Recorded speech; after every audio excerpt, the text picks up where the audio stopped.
to business entrepreneurship? Listen, there is a very positive environment about business entrepreneurship, about investments in our country. People look at India as a trusted country. We respect IP rights, we have a lot of talent, and now we need to work out issues related to land acquisition, issues related to permissions, issues related to very small things which are crucial in that one day that a person saves while setting up a factory, that 1 week that is required which can be saved by making the permissions online.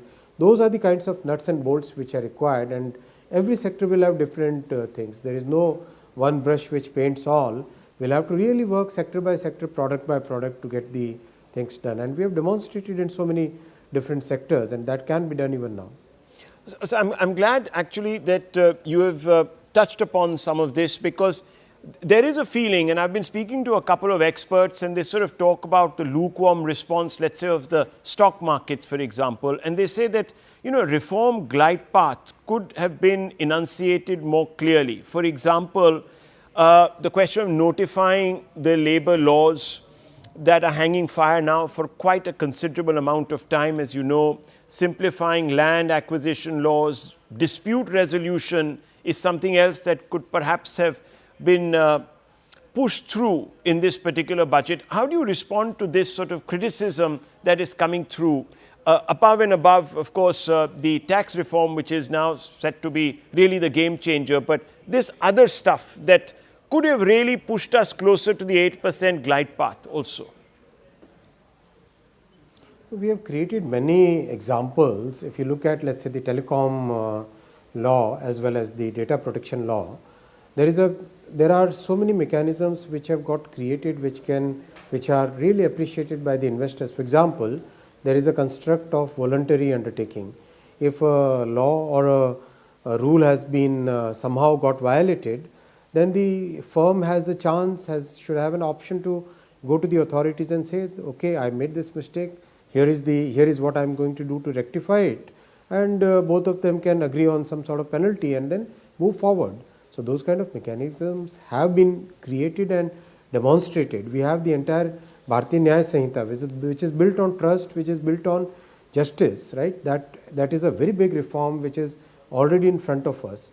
So we have those mechanisms now which can now be replicated across different sectors. How do you see these tax breaks? Do you think they will actualize consumption, and if so, how? See, if you look at all the engines of our economy, investment is already, public investment holding steady, 11,20,000 crore rupees is huge, humongous. That investment is there, deregulation drive is already on, manufacturing focus, which is a very big lever for driving our economy, that is there, housing is picking up. I'm sure with this kind of tax break, the entire middle class, and it's a large number, it's a very large number, and the new middle class again is very large. So in such circumstances, the extra savings which will get funnelized, which will get channelized into either investment or consumption, both will be useful for the economy. Each and every household will have something surplus left. EMIs can be paid with more comfort, better education facilities, better healthcare, better amenities at home. All that has become possible because of this 12 lakh rupees annual income being exempted from income tax. It's a very big move, and I thank Honorable Prime Minister and Honorable Finance Minister for this. It's a really big move. So if the benefits were so obvious, Mr. Vaishnav, why has it taken this long for this particular major tax policy announcement, these cuts, to come from the government? This criticism of the Modi government as not having sort of courted the middle class, so to speak, has been going on for the last couple of years, as you yourself know. So suddenly what has changed? Some people are alluding to, of course, political reasons. Others are saying that, look, the Delhi election is upon us. I think you're probably aware of what is being said. So no. I want to understand. I wouldn't agree with this. Yeah. So I wouldn't agree with this point. See, the point is, the 10 years, if you look at it, the first 5 years were basically dedicated to bring the industry, bring the economy, bring the banking sector, bring the financial services sector, bring the governance structure out of a deep hole where the UPA government had left it, right? It was a real mess. India was in fragile five. Bringing it out and making it on a normal course was a very big effort which required huge amount of time and effort and managing the economy in a very fine, very difficult time frame. The second term, if you see, is a growth term. Despite the 2 years of COVID, despite that, there has been a very good consistent growth. And today we have an economy where we are 324 lakh crore rupees economy today, and growing at nominal 11%, 10%, and inflation is moderate. When we have an economy of this shape and size and our central government balance sheet is very good, the liabilities are just about 56 or 57%, I mean definitely less than 60%. So with that kind of healthy balance sheet, that kind of work which has been done in the past, if you look at the complete macro picture, this macro picture presents us opportunities where we can keep the fiscal deficit under control and we can pass on lots of benefits to the people. So that kind of thing is possible only after sustained work that needs to be done on an economy. Then only such circumstances can be arrived at. And this has definitely taken time because it requires that kind of effort. The economy was in such a bad shape. So that's why if you look at the global scenario today, most of the countries are running fiscal deficits of 5, 6, 5.5%. And these are large economies, right? And we are today able to give tax breaks, manage to keep our investment program steady, and simultaneously maintain a good healthy fiscal condition. So that's the scenario. It's like what we call the Goldilocks moment. So that kind of situation, we have our Prime Minister's economic thinking. He has a very good economic thinking. If you look at it, let's say immediately after COVID. After COVID, when the entire world was sending out checks, our Prime Minister decided to focus on maintaining the long-term health of the economy by focusing on investment. Imagine the Nobel laureates who were putting the pressure on us to do helicopter money, right? That kind of approach was there. But our Prime Minister used his economic thinking and his economic point of view, and by that he brought our economy to such a healthy state where today the entire world is admiring his thinking. Well, thank you, Mr. Vaishnav. Thank you very much for sparing this time and giving us these insights. It's been a pleasure speaking to you. Let me hand us all back to my colleague. Thank you so much for that, Rahul.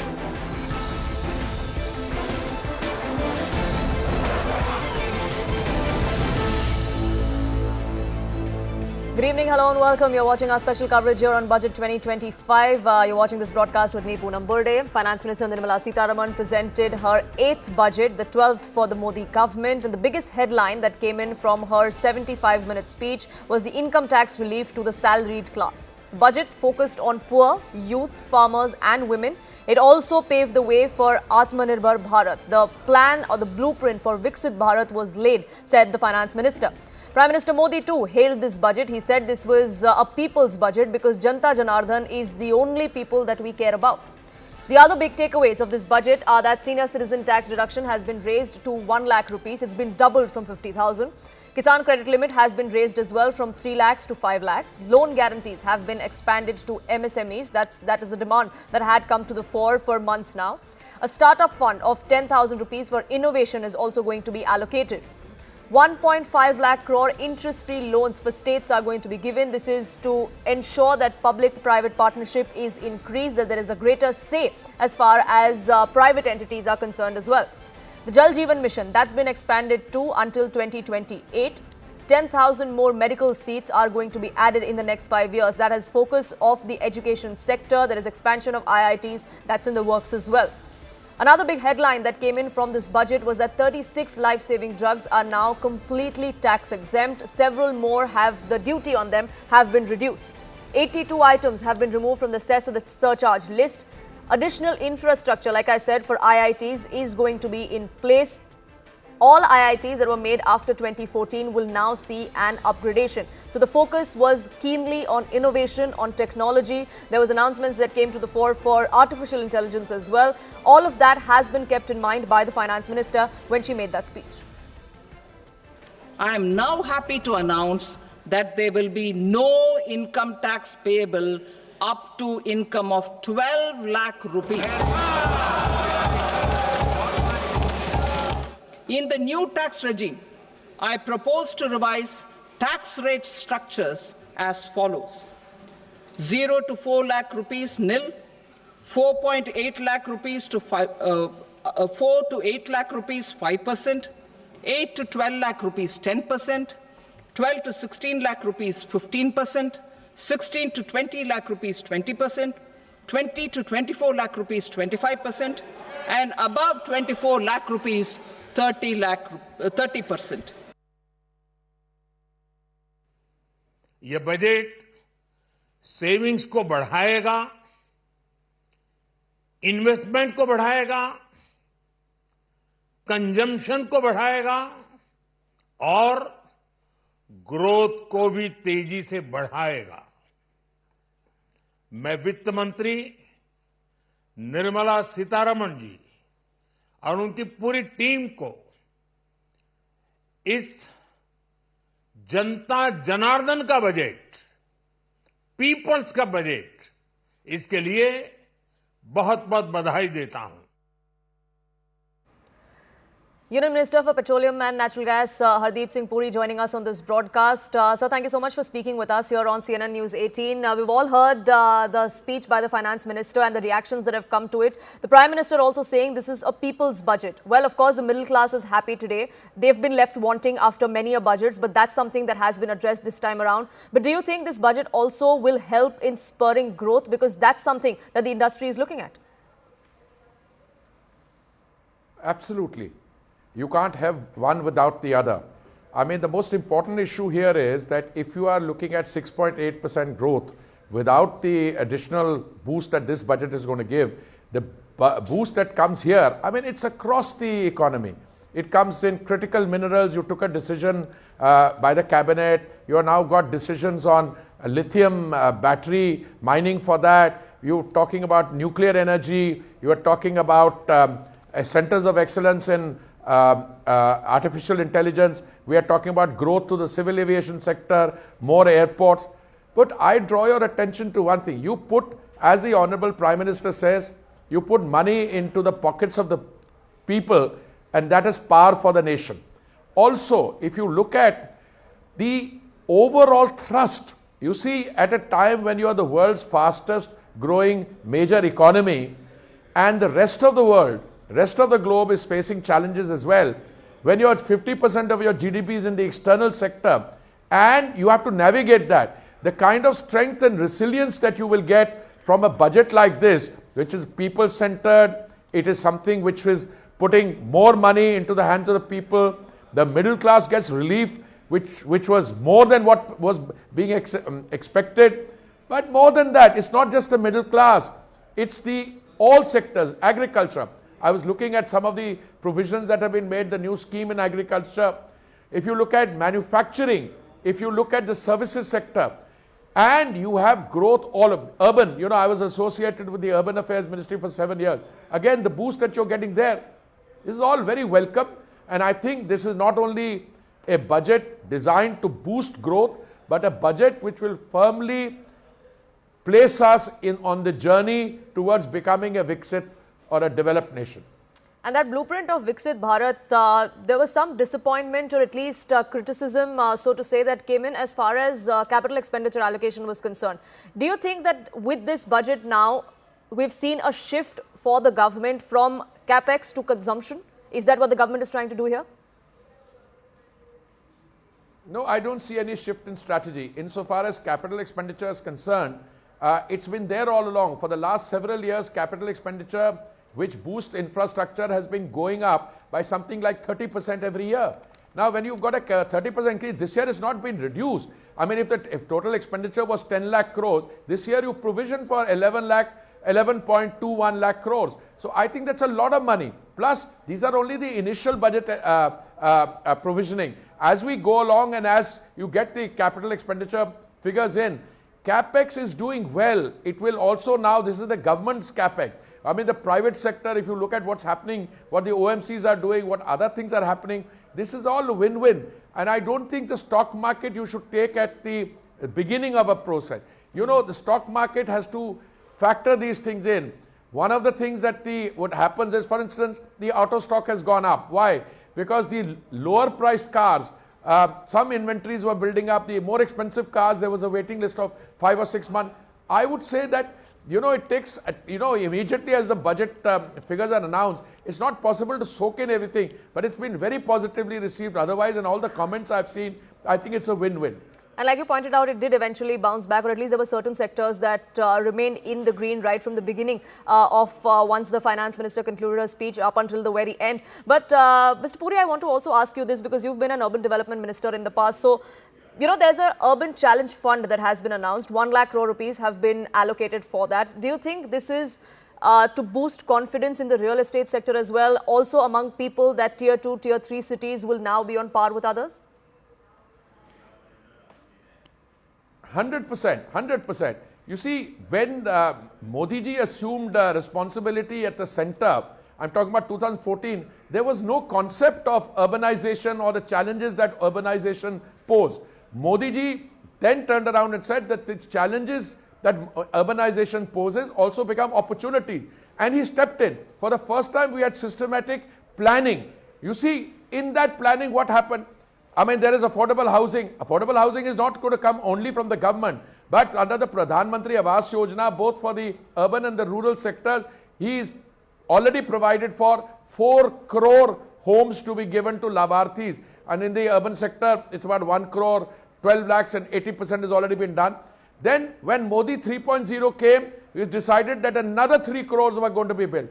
Then there are other schemes. Urban transport is a very important part of it. Today we have crossed 1,000 kilometers. We are well on the way to becoming the second largest urban transport or metro system in the world, because we got another 1,000 crores under construction. If you talk about affordable housing, the private sector is very much a part of this. The private sector has been helped out. Some of the projects which are incomplete, more provisioning has come in under the Swamiya scheme. Also, if you look at the basic thrust, I mean, the amount of waste that was being processed in 2014 was barely 14%. We brought that up to 76-80%. So the Swachhta scheme, what has been done on urbanization, the urban transport, Pradhan Mantri Awas Yojana, all this adds up to India discovering its potential, economic potential through urbanization as well. Now, India discovering its potential also comes amid, we've seen the changing geopolitical situation. Donald Trump wasn't named, but the economic survey that came out yesterday, that was tabled yesterday, did mention of these changing headwinds globally, that there could be threats of tariffs that were coming in. China, of course, continues to play a major role as far as that is concerned as well. Do you think that the finance minister with this budget has tried to offset some of that tariff threat, if at all it does come in, by the kind of decisions she's taken as far as reduction in customs duty on certain things is concerned, or cess or surcharge is concerned? No, I would say that an annual budget by a government cannot be anything other than to give yourself strength and resilience. Whichever way the global scenario opens out, and I see the Sensex is up by about 5.5 points. That's precisely the point I was making. But what will happen in the globe, we don't know.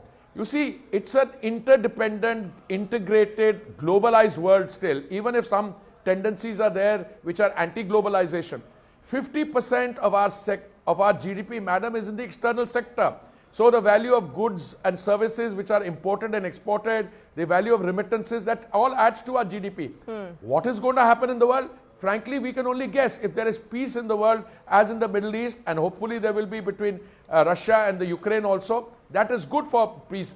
If there is a tariff, demands will be made. There are international organizations, multilateral organizations where these can be discussed. But I think the government of India today, thanks to the bipartisan relationship we have with the United States, we are uniquely positioned to be able to take advantage of this, and for us to be able to engage in these processes from a position of strength.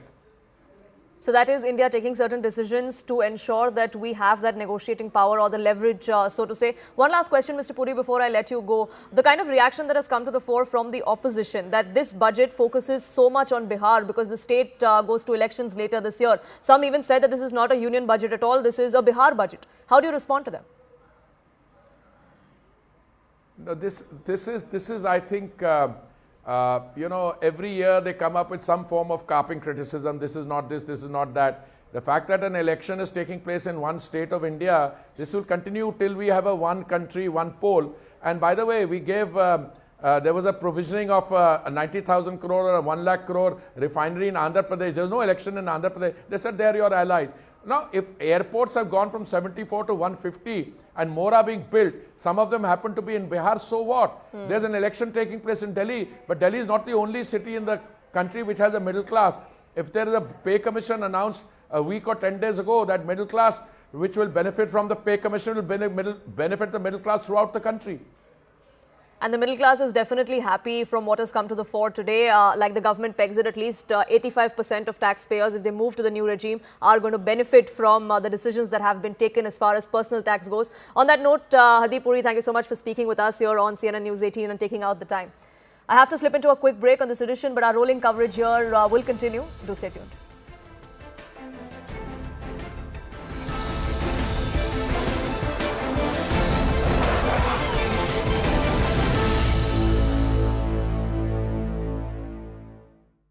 Can you start banking with...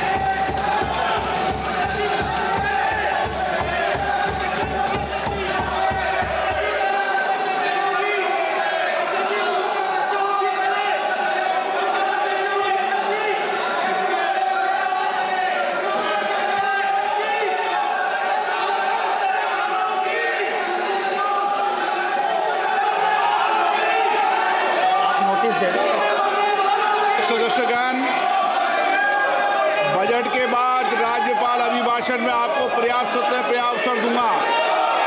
मेरा आपसे निवेदन है, नहीं माननीय अखिलेश जी, आपने संसद की मर्यादा को आप बना के रखें। कभी बजट भाषण के अंदर इस तरीके का नहीं हुआ, ये उचित नहीं है, ये उचित नहीं है। अखिलेश जी प्लीज, मैं आपको मौका दूंगा राज्यपाल अभिभाषण पे, प्लीज। नो, ये तरीका ठीक नहीं है। No,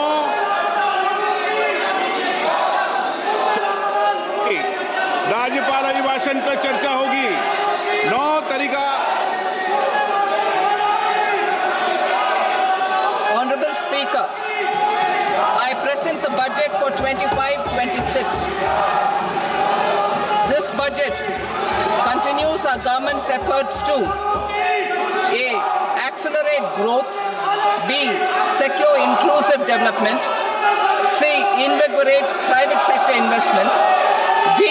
Uplift household sentiments, and E.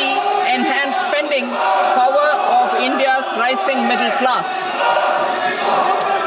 Together, we embark on a journey to unlock our nation's tremendous potential for greater prosperity and global positioning under the leadership of Honorable Prime Minister Shri Narendra Modi. As we complete the first quarter of the 21st century, continuing geopolitical headwinds suggest lower global economic growth over the medium term. However, our aspiration for a Viksit Bharat inspires us, and the transformative work we have done during our government's first 2 terms guides us to march forward resolutely. Our economy is the fastest growing among all major economies.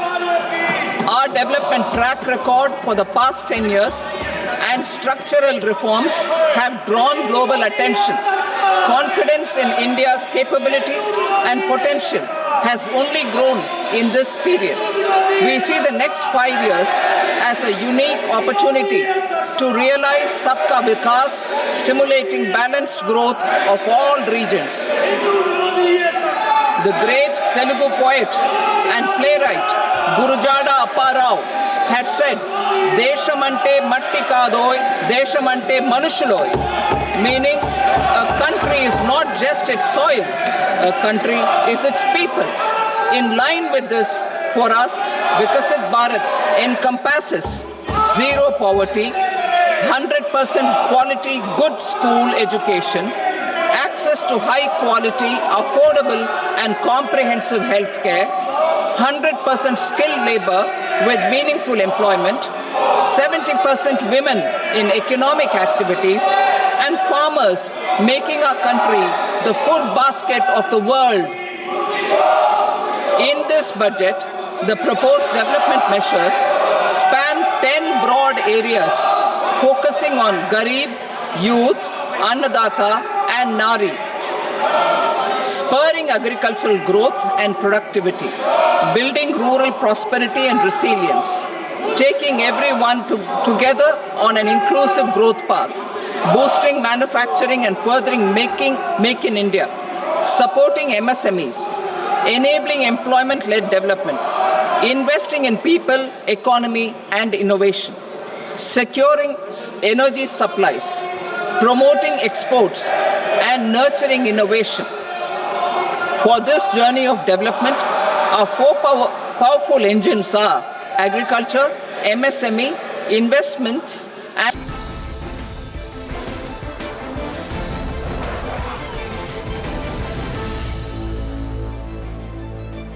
Welcome back. You're watching our rolling coverage here on Budget 2025. Finance Minister Nirmala Sitharaman presented her 8th budget, which in itself is a record, many would say. Several decisions that came to the fore, but the focus, of course, remained on the middle class, the salaried class to be specific. We have our panel of guests here to break that down for us. Vice President of ORF, Gautam Chikkarmane, is with us on this broadcast. Gautam Chikkarmane, we spoke in the afternoon as well. We were talking about taxes, about the middle class finally getting what they want. But, you know, as they say, dil mange more. Is that what this budget is about as far as everybody else is concerned? Well, the middle class may be placated, but maybe the industry is not. I don't see why the industry should not be placated. So, I don't think industry has said anything to the contrary. Industry has got lower taxes much before the middle class got it. So I don't think there is any reason to gripe out there. Now, having said that, the middle class was burning for quite a long time, because it is this small group of people who keep getting taxed more and more with new kinds of taxes coming in every budget and making life difficult, financially difficult for them. This was a much needed.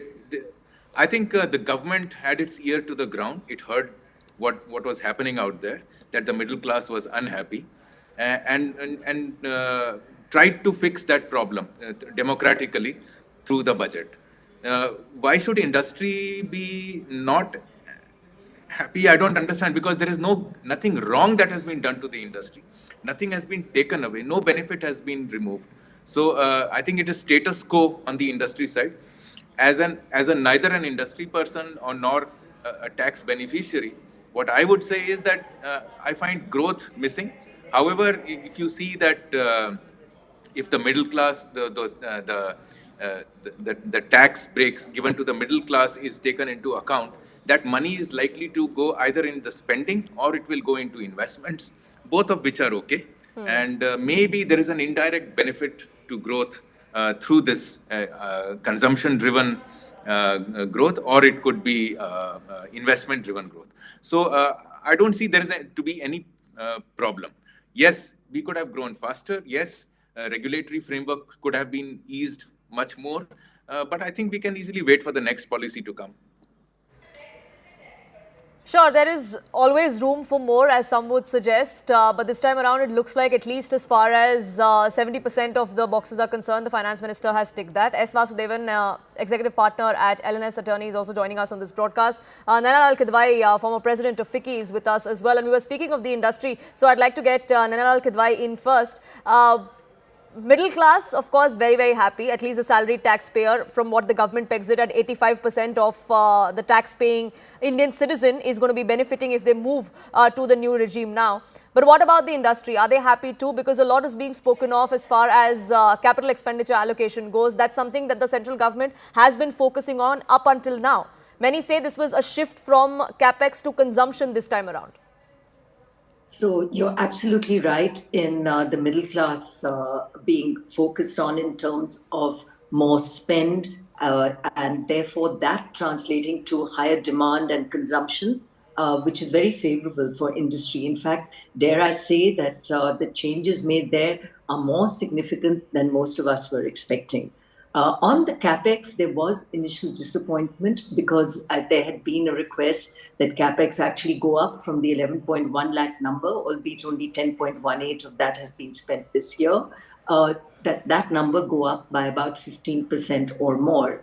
And on the face of it, it's flat at 11.2. However, it was recently just explained by the Revenue and Finance Secretary, Mr. Pandey, that we need to take that along with the state capex budget allocations, which then shows up as a 17% increase and a number of 15.6 lakh crore. So if that indeed is the case and capex is seen as streaming through, whether at the state or central level, then that is a positive, and one which we certainly had also highlighted as a very important aspect of that growth. Within that capex, the fact that roads and rail have seen good focus thus far, but now there's continued support to airports, announcement of 100 new destinations opening up, urban infrastructure.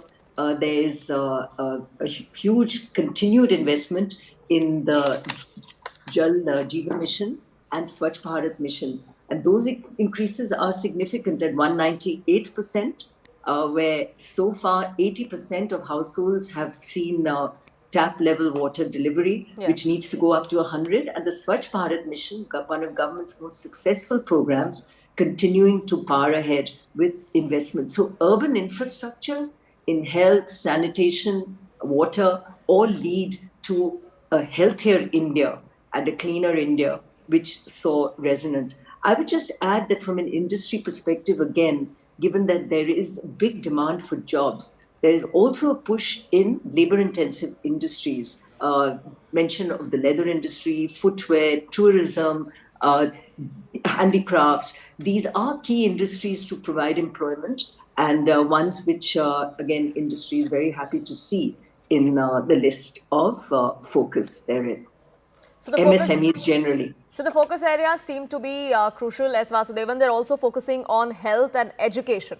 Artificial intelligence is something that was warned about by the Chief Economic Advisor yesterday. He said that there could be a risk of displaced labor with AI's entry. That's something that has been addressed as well in this budget, do you think? Yeah, according to me, if I talk from a tax perspective, because there was some mention in the economic survey yesterday about there being some kind of a tax to offset the extra profits that the businesses may get by adopting AI and by reducing the requirement of labor. Yes. But definitely nothing has come in the budget in that regard. And maybe just to add on to what was being discussed from a business standpoint, are there any negatives? Are there any takeaways? The way I see it, probably the disappointment can be on account of there being no provisions relating to boosting the local manufacturing. And also, I think there was a lot of expectation for some kind of a tax reliefs for investment in R&D. Probably that is also not there. But the way I see it, definitely there are a lot of positives for the businesses. One being the committee being formed for reviewing all the regulatory measures that are in place. I think that will be a major boost. Then the general theme of simplification. And there is also talk about the new income tax bill. Which could come up as early as next week. Next week, yeah. So all that, according to me, will definitely be positive for the business. And plus, On tax certainty, according to me, a lot of measures are already introduced, and I'm also expecting a few more, whether it is relating to safe harbor or the transfer pricing related assessments being applicable for the 3 years instead of 1 year. Plus also presumptive tax, which has been introduced for certain categories of non-residents. I hope in the future it will get extended to more categories, which will sort of give them some kind of a certainty. Speaking of taxes, Ms. Kidwai, I want to ask you, as far as a cut in corporate tax went, that came back in 2019. Since then, every budget, the middle class has been wanting tax relief. That unfortunately hasn't happened. Finally, it did, and by quite a leap this time around. But many believe that that should have been the other way around, that personal income tax should have been cut first, put more income in the hands of people, put more money in the hands of people, and then cut corporate tax. That would have been the ideal situation. Is that something that you agree with? Well, I think both need to go in parallel. And don't forget that when the corporate tax rate came in as a cut, it was through a COVID period where industry had pretty much shut down. We needed to kickstart the economy, and some of that benefit is what we're feeling today. The corporate tax rate, and we compete, one hand we say we have the advantage of a China plus one strategy, but we come up against countries around us whose corporate tax rates are lower than ours. So it was very important to cut it in terms of what was happening around us. And some of that benefit we are feeling today because we have got the electronics sector, for example, seeing a fair bit of excitement in terms of foreign direct investment. We are becoming a hub for electronics, even exporting from here as Apple now finds us as a destination for export. We have a long way to go in terms of benefiting from being part of a global supply chain. And but if we also had a tax rate which made us unattractive, and we have to continue to work on ease of doing business on the ground here. But the tax rate move was, I think, exactly when it needed to be for the corporate sector. And at a personal sector level, I think we did see consumption actually boom back after COVID. There was, as you know, a rush to invest. People and were spending as if it was going out of fashion. So we didn't really feel the demand and consumption weakening in being evident. We're seeing rural demand come back very slowly, urban still an issue.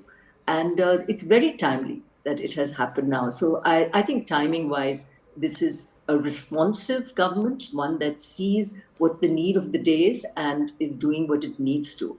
The key is going to be that this advantage of money that we give the individual is in fact there to spend because inflation shouldn't go up. And luckily, as of now, it does look like it's under some control, that interest rates get cut so that the personal loans that eat into that budget, because 30% of all bank loans now are at a personal loan level, that these benefits don't eat away the advantage that is sought to be put into people's hands by keeping the tax rates low.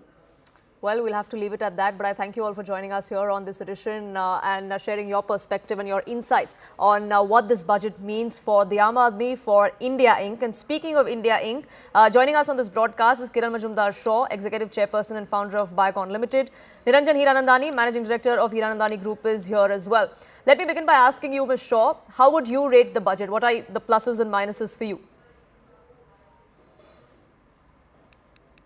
Personally, I believe that as a standalone national budget, it's a very good budget. I think it's a budget that basically is both reassuring and has touched upon the very tenets of what we want to do, which is inclusive economic development. And it's been done in a very thoughtful manner. Because what really the finance minister has focused on is consumption, investment, innovation and employment. And the way the budget has been structured is to look at aspects of each one of these four pillars in terms of what we need to do. So I personally believe it's a very good budget, but I think in context of, the geopolitics and geoeconomics of our time, we do also need to read it in conjunction with regulatory reforms, which is what the finance minister talked about. Because ease of doing business is linked to making sure that all that you know, talked about in the budget is deployed efficiently. Right. And if the ease of doing that is not is not good, then obviously you will fall short of the objectives of the budget. So to me, the regulatory reforms that the finance minister talked about are going to be very key to making sure that the objectives of the budget are met. And in order to do that, I think the committee that is being constituted must have members from India Inc. Because India Inc. is the one that is being regulated. India Inc. knows the pain points, and we need to make sure we remove those pain points. Because as long as bureaucrats look at it through a very different lens, we will not make much progress. Mr. Hiranandani, do you believe that this budget does tick all the right boxes? Is there something that could have been done, perhaps was not so much high on the radar for the finance minister? Dil mange more. We always have higher expectations than what the finance minister can possibly give us. But I think several sectors have seen a positive role. The first positive role has been in terms of the middle class. I think that was an augur for the polity, and it was an augur of reality where they were actually in need of more surpluses to be created.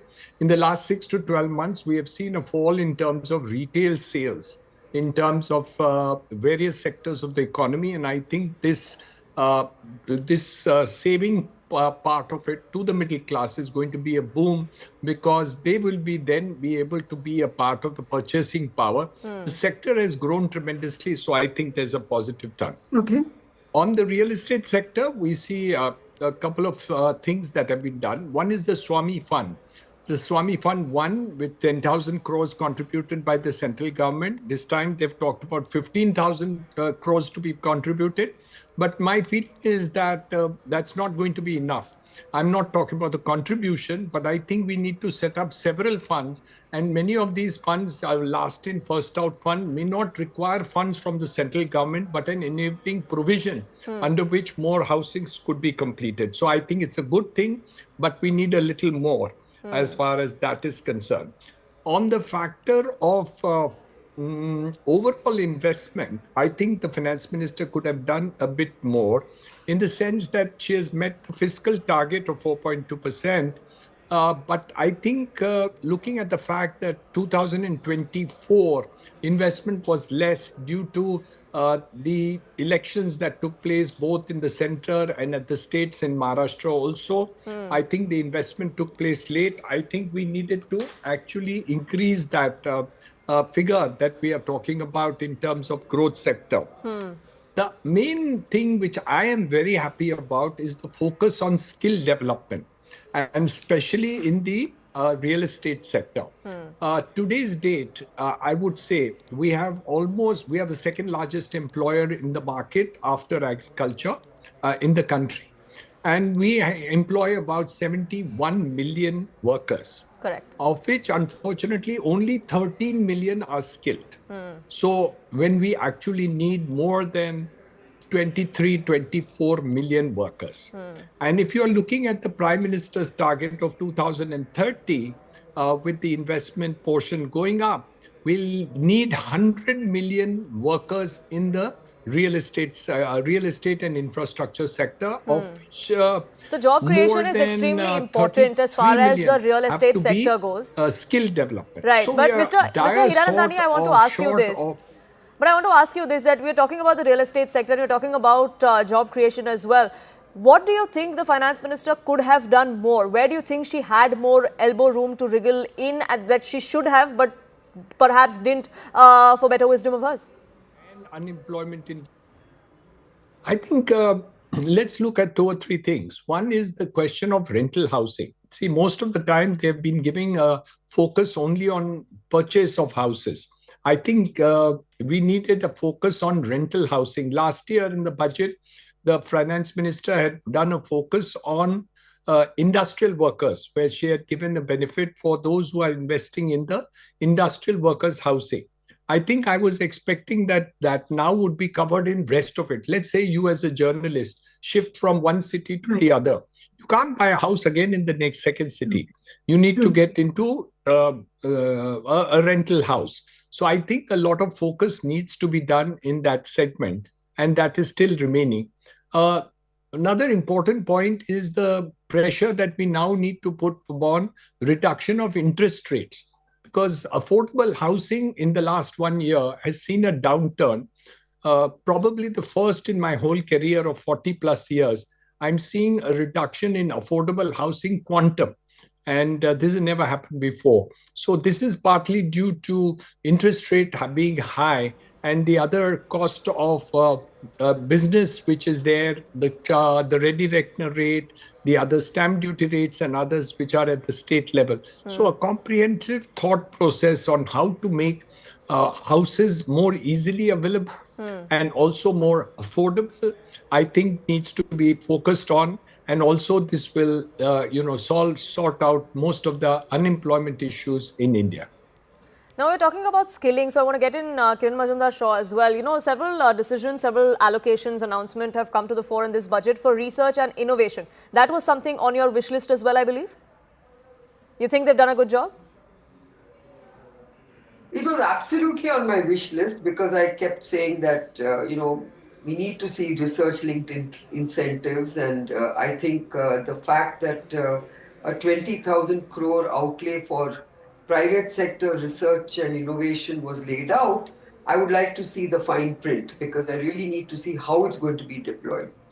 Because, it's always important to make sure that what you announce as a very important, outlay is deployed very efficiently. So there should not be ambiguity in how you want to deploy this 20,000 crores. Have they thought about which sector gets what? How do you avail of this fund? Things like that. So I really would like to see the fine print. And the devil lies in the details, and that's something that will come out. But I want to ask you this, the economic survey warned about this as well. The entry of artificial intelligence, it could be an opportunity for India. It could also prove to be detrimental in the sense that there would be labor displacement, and those fears can't be ruled out, said the chief economic advisor. Do you think that the finance minister has addressed those concerns to an extent, or at least helped India make that foray into the AI race? So I think the finance minister spoke very strongly about, skill development. And AI is really about making sure that we upskill our workforce. AI is a big boon to an economy like India, but you will also need people who can manage AI, who can generate AI, and who can use AI intelligently. So AI is not just something that will just displace jobs at the stroke of your hand. It's going to mean that you will need a skilled workforce that can use AI for the benefit of improving their efficiency, getting to be more agile, getting to be more competitive. I think AI is a very good tool if you can really skill your workforce to manage and understand the use of AI. Niranjan Hiranandani, I want to get in your view as well as far as artificial intelligence is concerned. We just had a few days ago DeepSeek and all the buzz around it worldwide. The market's taking a hit as well right after the launch of that. Do you think that that is something that India can maneuver around? We have that sort of space. Is that something that the government is thinking of? How do you look at it? I think extremely important question that you have asked. I think the future of India comprises of on agriculture, comprises of manufacturing, services sector, housing and infrastructure, education, and all the other sectors which actually go to make each of these sectors successful. I think a broad spectrum approach has been taken this time, wherein individual details of various sectors have taken place. but we need to focus on some of them to make it into an exponential target, not an incremental target. So I think that is the issue that we really need to do. And on the skilling side, we need to do much more, because we need to actually send more people even overseas for skilling and become the skilling capital of the world. So many of the sectors we need to have workers, we need to have doctors, nurses, skilled people, and we could actually have people going all over the world in order to actually serve the people. And I think it's a positive story when the demographics are in our favor. We've spoken of the positives, but Kiran Majumdar-Shaw, I also want to ask you, what do you think should have been one of the focus areas but really wasn't this time around? What is it that the finance minister should have perhaps given more thought to? Anything, any sector that comes to your mind? If you look at this time's budget, they've actually covered everything. So I would say that they've done a very good job covering everything. But now what remains to be seen is how do we deliver on every one of these, right? Because if you look at, MSMEs, there is something in it for them. If you look at middle class, there's something in it for them. If you look at innovation, certainly there's something in it for everyone. If you look at manufacturing, it's there. Agri-tech, it's there. So I think they've covered everything. I don't think they've really missed out on anything. Mr. Hiranandani, these missions that the government has spoken of or wants to get in, there's an allocation of 1 lakh crore for Urban Challenge Fund as well. Do you think that gives confidence to the real estate sector, to homeowners or probable homeowners? Of course it does. We all want to make a very successful thing. Look at the situation in Mumbai. 50% of the people live in jhopatpattis, in slums. And by a proper scheme and allocation, we will be able to completely eliminate all the slums in Mumbai in the next 5-7 years. We have the resources, we have the capital, we just need to focus on it and maybe do some initial allocation of 20-25,000 crores to start with, and we will create a surpluses of anything between 50,000 and 1 lakh crores in 5-7 years. So I think in many of these cases, we will not only make a successful clearance of the entire slums of Mumbai or other places and still make profit out of those schemes. Initiation has been made in the case of Adani's with the Dharavi scheme, but that's the beginning and we need to do much more. Kiran Majumdar-Shaw, globally speaking, as far as India's economy is concerned, do you think enough has been done in this budget to keep that growth on track? As far as growing economy is concerned, India remains to be the fastest. But do you feel that more should have been done to keep that trajectory or help that trajectory get there faster? It's not. I think, the corporate sector is really looking at what's happening out there. There is a global economic slowdown. There is a strong geopolitical and geo-economical kind of dynamics that's playing out there, which is really looking at localization, that is looking at, certain coveted supply chains. How do we become part of that supply chain? How do we make sure that we are not shut out of markets? I think that's what we really need to look at. And I'm sure the government is very keenly observing all that. And that's where I think we have to make sure that we are positioning ourselves in a strong way, because that's where I think we need to make sure that we are doing enough in terms of incentivizing growth and scale to still be a very dominant player in the global economy. I have to leave it there. I thank you, Kiran Majumdar-Shaw and Niranjan Hiranandani, for joining us here on our non-stop coverage on Budget 2025. With that, it's a wrap from my side.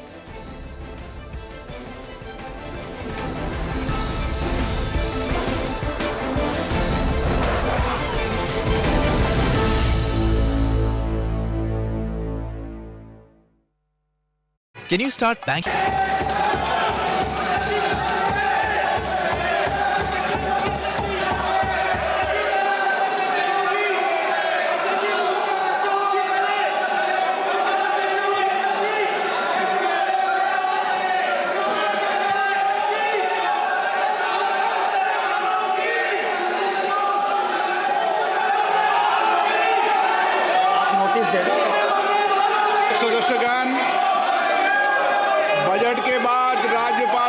भाषण में आपको पर्याप्त अवसर दूंगा।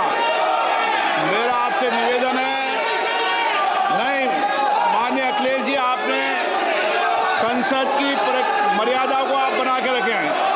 कभी budget भाषण के अंदर इस तरीके का नहीं हुआ, ये उचित नहीं है, ये उचित नहीं है। अखिलेश जी प्लीज, मैं आपको मौका दूंगा राज्यपाल अभिभाषण पे, प्लीज। नो, ये तरीका ठीक नहीं है। No,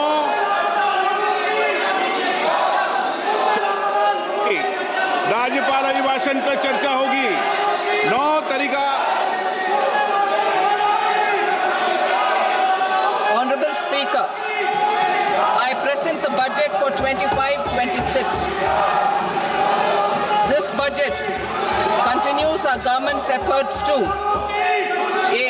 Accelerate growth, B. Secure inclusive development, C. Invigorate private sector investments, D.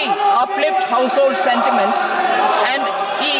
Enhance spending power of India's rising middle class. Together, we embark on a journey to unlock our nation's tremendous potential for greater prosperity and global positioning under the leadership of Honorable Prime Minister Shri Narendra Modi. As we complete the first quarter of the 21st century, continuing geopolitical headwinds suggest lower global economic growth over the medium term. However, our aspiration for a Viksit Bharat inspires us, and the transformative work we have done during our government's first 2 terms guides us to march forward resolutely. Our economy is the fastest growing among all major economies. Our development track record for the past 10 years and structural reforms have drawn global attention. Confidence in India's capability and potential has only grown in this period. We see the next 5 years as a unique opportunity to realize Sabka Vikas, stimulating balanced growth of all regions. The great Telugu poet and playwright Gurujada Apparao had said, Deshamante matti kadoy, Deshamante manushuloy, meaning a country is not just its soil, a country is its people. In line with this, for us, Viksit Bharat encompasses zero poverty, 100% quality good school education, access to high quality, affordable and comprehensive health care, 100% skilled labor with meaningful employment, 70% women in economic activities, and farmers making our country the food basket of the world. In this budget, the proposed development measures span 10 broad areas focusing on Garib, Youth, Annadata and Nari, spurring agricultural growth and productivity, building rural prosperity and resilience, taking everyone together on an inclusive growth path, boosting manufacturing and furthering Make in India, supporting MSMEs, enabling employment-led development, investing in people, economy and innovation, securing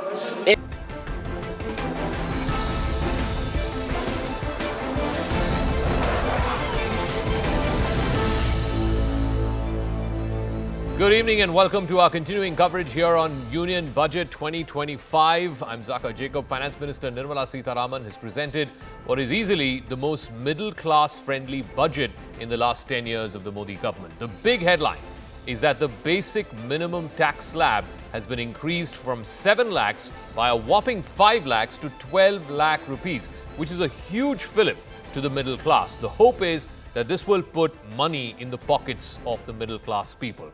So at the very least, at just above 12 lakh rupees, you will save up to 80,000 rupees per annum. We have a detailed calculation of how much you will save if you're earning 15 lakh rupees a year, or 20 lakh rupees a year, 30 lakh rupees a year. But at the very least, At little over 12 lakh rupees, you will save 80,000 rupees per annum. So what about the big picture? This is for the middle classes, and of course this is also speaking to that concern about consumption slowing down, about the festive season.